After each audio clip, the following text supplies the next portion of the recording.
badya mong motor, pangita mong motor. Badya pa ang motor, ang motor, badya. Asan mo si Abid? Asan man si Aqua?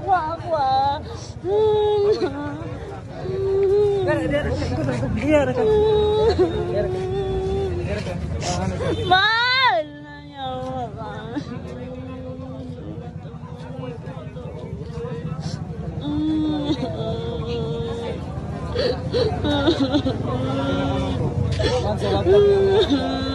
Pares, ako yung talaga.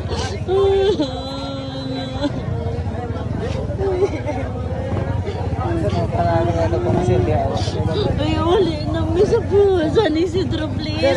Iuli na may ba? Iuli na may.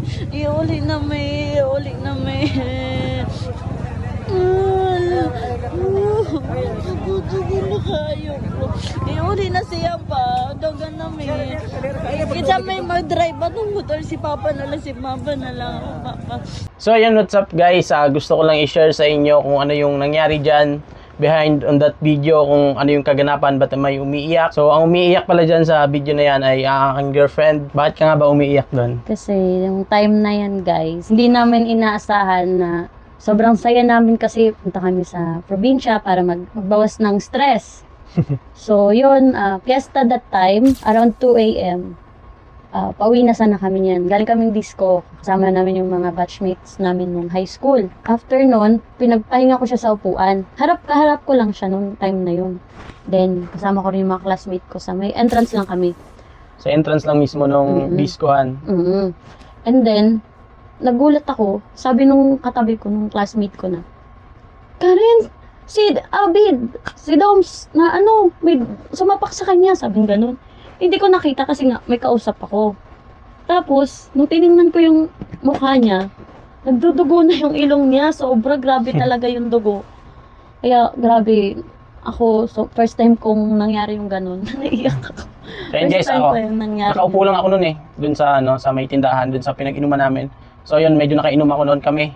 Nakainom kami ng konti lang naman. Hindi na 2 AM yun. So ayun, bigla na lang, basta nakayuko ako noon, tapos biglang may sumapak, pagkaganon ko, pagkaangat ng ulo ko. Angat niya talaga, kasi nakaganon siya guys. Galing ako, parang binantayan ka ata nun, mahal. Baka, kasi umidlip lang ako noon, umidlip lang talaga para sa biyahe. Para makapag-drive siya, kasi siya yung driver. Pagkaganon ko, biglang, may sumapak sa akin.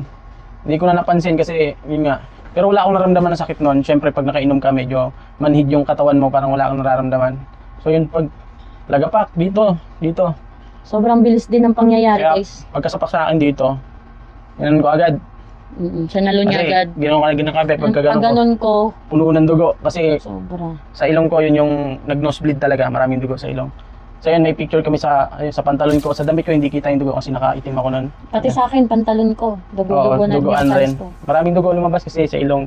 Siyempre, pag sa ilong, mabilis lang dumugo yan. Tapos dito niya, sobrang sugat yung ilalim dito may ng pasa, lips niya. Dito sa ilalim ng lips. Pero di ako nakaramdam ng sakit nun. Kasi itong salamin ko, medyo nayupito. Kasi nakasalamin ako nun nung nasapak ako. Nalaglag pa yung salamin, buti nabanggit niya kasi wala na daw siyang nakita.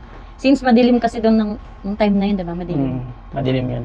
Tapos yun guys, dahil sobrang nginig ko na, hindi na ako nakapag-video nung time na nagdugudugo na ilong niya kasi wala na mental block na kasi na sobrang takot ko baka balikan siya, ganyan. Kasi sabi ko uwi na kami. Buti na lang, marami kaming circle of friends doon. Sinamahan kami papunta doon sa parking. Sa ano yun sa barangay nila. So yung barangay na yun, doon din naman ako nag-aaral. Marami akong kakilala doon. Kaso yung mga kabatch ko talaga wala na doon. Ibang batch na yung mga tao doon. Bira lang din ako umuwi kaya hindi ako masyadong kilala na doon. So yung tao na yun, hindi namin nakuha ng mukha. Pero yung yung blonde. Hindi ka naman sure, hindi mo naman nakita. Maitim daw, tapos matangkad. Basta ako guys, hindi ko rin talaga nagtatanong kami kung sino yun kasi hinahanap namin Doon yung mga kapitan, lahat ng mga ng mga barangay, tauhan ng barangay. Basta na-stop yung disco dahil sa amin, dahil sa pangyayaring yun. Kaya ako umiiyak noon. Kasi sobrang takot ko kasi galit na galit. Sabi niya sinong tapang daw dito. Mas lalo akong kinabahan kasi may sumagot na ako. Kaya sakto nandun yung papa ko. Sobrang nag-hysterical na ako. Hindi nga lang, andun yung papa niya. Si papa. Tapos yung mga kapatid ko kasi wala rin doon nung time na yun kasi magpapahinga. Magpapiesta na din. Papiesta na rin kasi sa barangay sa amin eh. So magkasunod lang yung sa barangay na tsaka yung sa amin papiesta rin. So nagpahinga na sila. So ako lang talaga yung gumala doon sa magkakapatid. And yan, yung sa video na yan habang ito umiiyak, ako yung nakaitim na naka-high minds na damit. Nakasombrero din ako dyan na yung Phoenix Suns. Kaso nga lang, Purple na sombrero. wala na yun, nawala yun nung time na nangyari. So hindi ko nga rin yun naiuwi. Buti lang nakakuha pa rin namin. Walang kasama namin classmate. Tapos yun, inuwi ko siya kasi sobrang takot ko na baka balikan siya, baka may dalang patalim. Kaya, grabe, nahanap ko talaga siya guys. Ang layo niya na sa akin kasi nahanap niya yung motor, kaya medyo distance tayo sa video, diba? Tapos yun, grabe.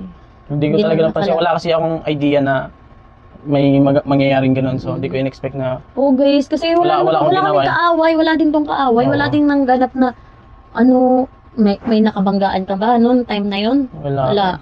Siyempre disco, guys. sa disco yon. Disco, oo. Tsaka nasa stage kami nung time na yon. Sa stage Entrance una, kasi may pwesto po doon ng tindahan ng Sumaglit lang naman sa alak. disco na kasi sa labas tayo ng nun. Oo, pero doon na nga tayo sa may stage. Kasi nandun yung mga batch namin ng high school. Tapos, yun, mga bandang, lagi niya ako niya na uuwi. Sinasamahan mo nga din ako sa CR pag nasi-CR, di ba? Baka kasi yung na yun, baka yung nanapak. Yun, baka magkakilala nyo, ganun. Baka ex mo. Ex, hindi ko nga kilala yun, badyo. Baka ex mo yun, nagselos ba? O kaya baka... Tisoy ka masyado, kaya sinira yung mukha mo. Pero kasi itong guys, ito kasi siya, payat pa kasi ito dati. Akala siguro nila bagong mukha sa barangay na. Akala nila dayo lang ako doon. So walang nakakilala. Pati nga yung ibang tao doon, hindi nila alam na, anak pala to ni ano eh. Ay, kapatid pala to ni ano eh. Ay, kilala pamilya nito. Sabi ng mga tao, kung alam lang namin na, kapatid. Anak ka pala ni ano, kapatid ka pala ni ano. So hindi sana nahuli natin 'yon. Eh hindi nila ako masyadong kilala kasi nung umalis ako doon, payat pa ako. High school pa, ganun, high school. High school kasi ako umalis doon eh. Pagka kinabukasan, naghanap kami, napunta kami sa lugar na yun kung baka may nakakita, may nakakilala, or baka may nakita yung CBO na ganito, yung tauhan ng barangay kung may nakita sila na. Naghahanap kami ng witness kung para makapag-blatter kami. Baka kung kilala nila yon, may nakakita kasi syempre, sayang yung mukha natin, preheat siya sa akin. Sayang. So, syempre, gusto lang natin malaman kung sino yung sumapak sa atin. Para magkaayos kung ano may problema niya sa akin. Di ba? So nga lang, walang taong nakakilala ang sinasabi sa amin. Hindi nga daw nila namukaan, hindi nila kilala. Nakadayo rin daw yun. Ganon yung sinasabi sa amin. Nag-ikot kami dun sa barangay. Tapos, the second day, guys, babaliwalain na sana natin yan, di ba? Kasi wala hindi, hapon yun. Hindi pa lumipas yung isang araw nun, pagkahapon. Pagka 3 days eh. Hindi Pagkahapon pagdating ng hapon. First day ng afternoon, guys. Friend of mine, nakwento niya sa akin, may nadapa daw nung time na yun sa entrance, papasok sa diskuhan. So, after nung may nadapa daw, is nakita niya ako umiiyak. Ito, duguan na. Namukhaan niya daw yun, classmate daw niya. So, natungtuwa ako nun. Sobrang pasasalamat ko kay Lord nun kasi may pangalan na tayo. Kilala niya. May suspect na. Suspect na kami. Kasi ako nun, sabi ko, wag na. Kasi wala nang witness, wala nang may alam. After nun, guys, dahil nandun nga ako sa lugar ko, dali-dali kong sinama yung witness na yun sa police station kasi para mag-witness pa, para mapablatter namin. And then ito, susunduin din sana ako, nagkasalubong kami. Kaya sabi ko na sa isip ko na yan, kaya dumiretso na ako, dala-dala ko na yung witness, di ba? Kasi yun guys, pumunta na kami dun sa city namin para magpa-blatter, and then the same time, medical legal siya. So na-process naman namin lahat yun. Kaso, pagka kinabukasan, Sabado-Linggo. So, Monday na natin siya mamimit sa barangay yung suspect namin. Tingnan nga, nagkita na sa barangay, pati yung suspect, andun na nag-usap, explain yung bawat side kung ano nga ba yung nangyari, siya ba yung nanapak sa akin. May clip kami, konting clip, na ito yung sinabi ng suspect, based dun sa sinabi ng witness na siya nga daw yung nanapak sa akin, pero ito yung sinabi niya. Karagatan sa tao, nga mo siya, pinag-defend niyo. So, kasi ba yung mga yung tao, natulog nga, modestify ka. Sabi das na nikalat ron siya tol tapos mo sila ng kami ko tapos kana nag-ingko dali jud ni siya nyagi kana Pares na ko to siya, ibanan na ko. Nikalat ron siya sa magidagan na kaduha. Kita mo siya. Kapila mo ba? Kaduhara, nidagan. Wala mo ko kasumbag.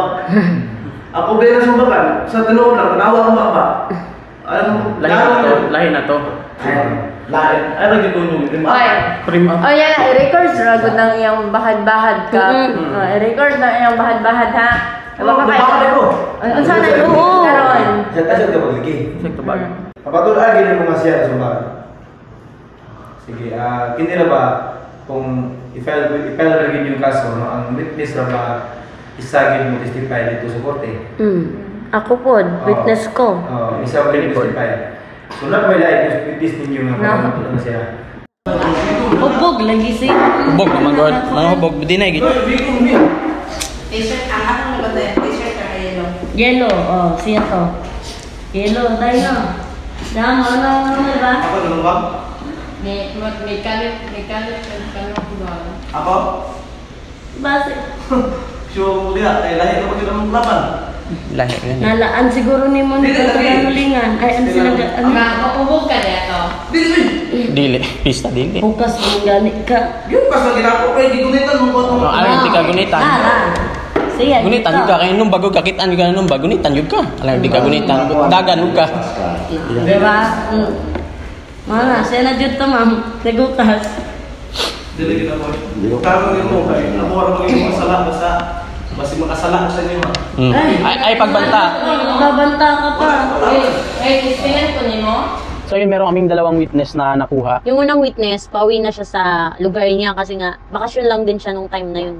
Nagbakasyon lang. So ang ginawa namin, binidyohan na lang namin, may nag-witness naman na taga-barangay kung ano yung nakita niya dun sa pangyayari nung gabi na yon. Nakikita kami pagkakas namin sa entrance dito sa Discoman. May pagtuntong naman ito sa kanang naikutoy ka, nakita na naman pangita ko dahil hindi sumag si Kuya Abid. Dahil nidagan ang lalaki, nakalilaw, kulot-kulot, tapos bilaw. Ito nakuktan na ang lalaki, ito nga, medyo nakaikias na siya naman nakaba siya.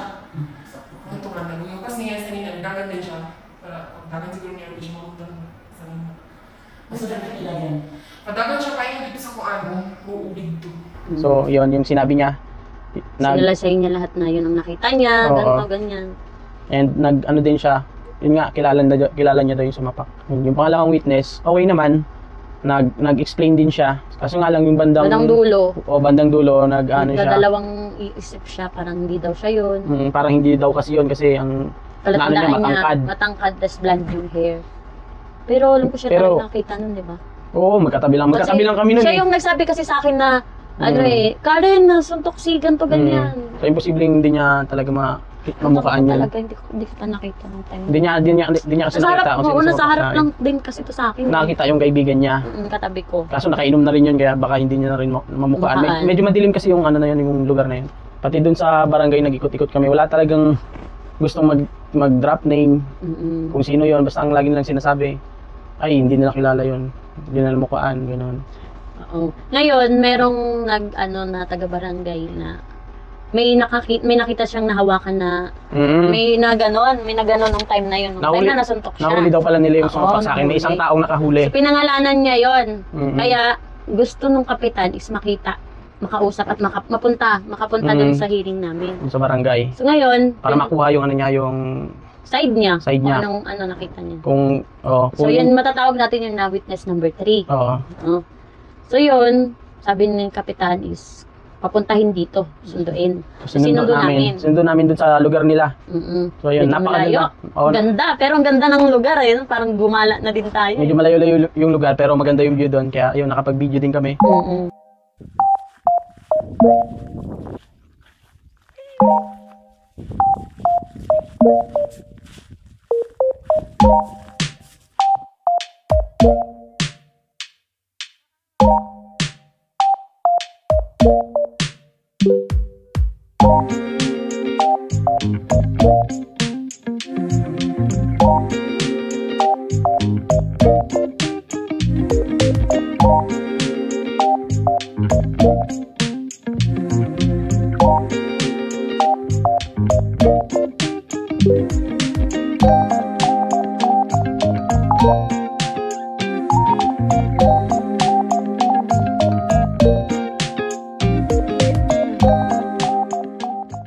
Doon pa lang sa labas, nakita niya yung suspect namin. Nagkamayan na agad sila, guys. So, meaning, magkakilala sila. Kakilala pala sila. Oo. Yung suspect na dala namin. Mm-mm. Ayun ang pinapunta pala.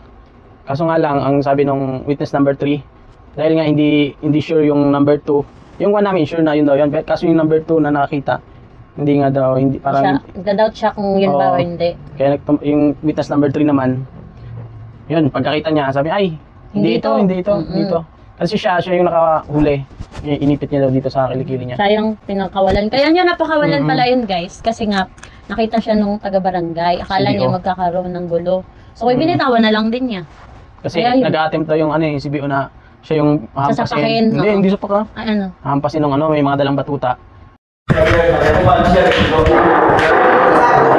Bago ka ulit kita. Oo. Kaya ka, kumita ka ng batong. Dito.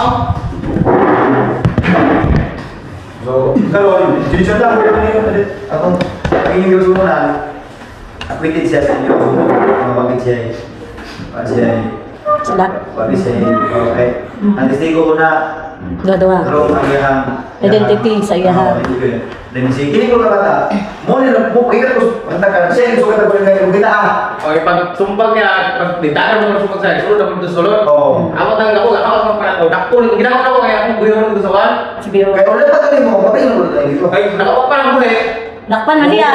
Ate yung gilok na mo dito. Tutok ko kayo sa kan. Sa iyang lamisa. Oh. Sayang nga to. Hindi no, kailan mo balik ta. Ay, yun sila. Hindi no. Yan kayo yun ako sa kuwan. Dahil nga siya, lahat ko kumain sa to ah. Enggak. Kita ka to, susukan to. Oh, mo na kayo ganyan nga ako pa nasumbakan. Dili ako isip ko na kini ako patubang karon wala ni ko nagaway. Pag tabang sa ila kasi na diyan. Magaling. Tabang sa ila. Saka ako to lo yung pagkay. Oh, sige. Sala. Ito sa atom. Wag tayo ayo. Pero di ko alam mo ni. Kaya wala video siya ba ako na. Ako na to ka tigsilyo. Oh, wala. Mahuhuli sana yun eh. Hey, Mahuli sana yun kaso nga lang yung pati yung mga CBO doon. Hindi rin daw nila kilala kung sino yun. So wala talaga kaming matinong witness. Kaya yun, hinayaan na lang namin. Yung imbis sayang bakasyon, Oo, sayang. naubos yung araw namin doon kaka-asikaso nun. Tapos wala kaming wala na pala, yun. Hinayaan na lang namin after nung hearing na yun sa barangay kasi Pauwi na kami oo, kinabukasan sa Maynila. pauwi na kasi kaya yun na. Hayaan Si na natin. Diyos- Si Diyos Lord na na lang rin bahala. So, yun lang yun guys, yun yung pangyayari nun. Saklap ng bakasyon natin. So, okay lang naman kasi hindi ko rin naman nararamdaman yung sakit nung time na yun. Pero anong lesson mo bibigyan? Ang lesson lang kapag ganyan, pumunta kayo sa ibang lugar, yan, disco lang yung disco, marami talagang gulo yan. So, Uwi ganyan, kayong maga. huwag na lang kayo pumunta. Pwede pumunta, pero uwi ka lang ng maga, huwag kayo magpamadaling araw. Kasi usually sa disco kasi guys, nagkakaroon ng away pagpatapos na. Pag pauwi na yung mga tao, Oo. siguro, uwi na tayo, daanan muna. Feeling ko lang guys, napagtripan lang talaga ako nun kasi baka akala nila, yun nga, bagong mukha, Oo, dayo lang. Dayo. Or di kaya nagkamali sila ng baka may kaaway sila na medyo hawig niya na katabaan. Kasi madilim kasi nung part na yung lugar namin na yun eh. Kaya yun ang mga option namin ba't nangyari yun. Or di kaya may nagselos kasi maganda yung kasama namin. Hindi ako. Tapos, Oo nga eh. Nung nasa pala kami guys, nung nasa hearing ng barangay. yung Sabi yung isang witness, witness number 2 namin, ay baka nagselos. baka nagselos. Oo, gumanon. Hindi ko alam kung ano yung ibig niya sabihin. Tinanong Kasi- ko kung paano nagselos. Hindi naman niya ako nasagot kasi So bahala na yun guys. And move on na tayo. Move on na kami. Tapos na yun. And wala namang masyadong damage yung mukha ko. Kasi gumaling na siya. Hindi nga ako nag-take ng gamot eh. May pinabiling gamot sa akin. Binili naman namin. Dami. Kaso nga lang, hindi ko naman tinake. Kasi wala naman ako nararamdamang sakit. Kaso nga lang, dito may mga pasa. Pag ginalaw lang yung ilong, syempre. dito namaga Masakit yung yun. ilong. Namaga kasi ito eh. Parang Naging ako flat nose. Hindi naman flat nose sa akin ng si Alan Kay. Tapos guys, kung titingnan mo yung mukha niya, talagang may nagbago guys. Eh, dito nyo nakausuling gano'n kala mo nabungi. Kala ko nga guys, di ako makakain ng marami nun. Kasi syempre, Fiesta. fiesta yun. Maraming pagkain. Kala ko di ako Makakain ka makakain ng marami kasi syempre dito, tinamaan ka. Dito. Sabi nga 2 beses daw eh, no? Sabi ng witness number 2 namin, 2 beses daw siya sinuntok. Pero, Pero ramdam niya is 1 lang. Di- Posible naman kung 2, edi makita ko na yun. ewan ko. Baka, Ganito pala din ang nangyari. Dugo na. Akala din kasi ni yung witness number 2 natin, friend mo, akala nila, ginanon ka lang, ginanon lang siya. Tapos nung nakita niya, nagdudugo na pala ilong mo. So yun guys, sa lahat ng nagtatanong at nagme-message sa amin kung ano nga ba yung nangyari kasi pinost nga namin yung Dugo namin pantalon. Kala nila Kala nila, nag-aksidente prank kami. nga lang daw eh. Or nag-prank kami. So hindi yun prank kasi So yun guys, totoong nightmare nangyari namin yun. yun. Ay sa akin hindi naman ako natakot kasi Ako natakot ako, mahal, promise. ganoon talaga sa buhay, normal lang naman yun. May mga pangyayari talaga hindi natin inaasahan. Tsaka thankful naman tayo kasi yun lang din yung nangyari. So after nun, mga ilang ilang araw, nag-disco ulit kami. Pero bantay sarado na kami ng mga kuya Hindi, niya. yung disco kasi sa barangay na namin yun. Safe naman sa lugar. Safe na kasi yun. Wala ang gulo nun eh. After nung disco nila, wala naman kami nabalita ang gulo. Kasi yun, sa barangay namin, medyo kilala naman tayo doon. Saya. Sinulit din namin yung mga araw na natira. As in, sinulit talaga namin guys. Kasi wala eh. Nabol talaga namin. Wala talaga kaming, halos yun lang, wala kaming nagalaang masyado. Na, babay na. Okay guys, bye!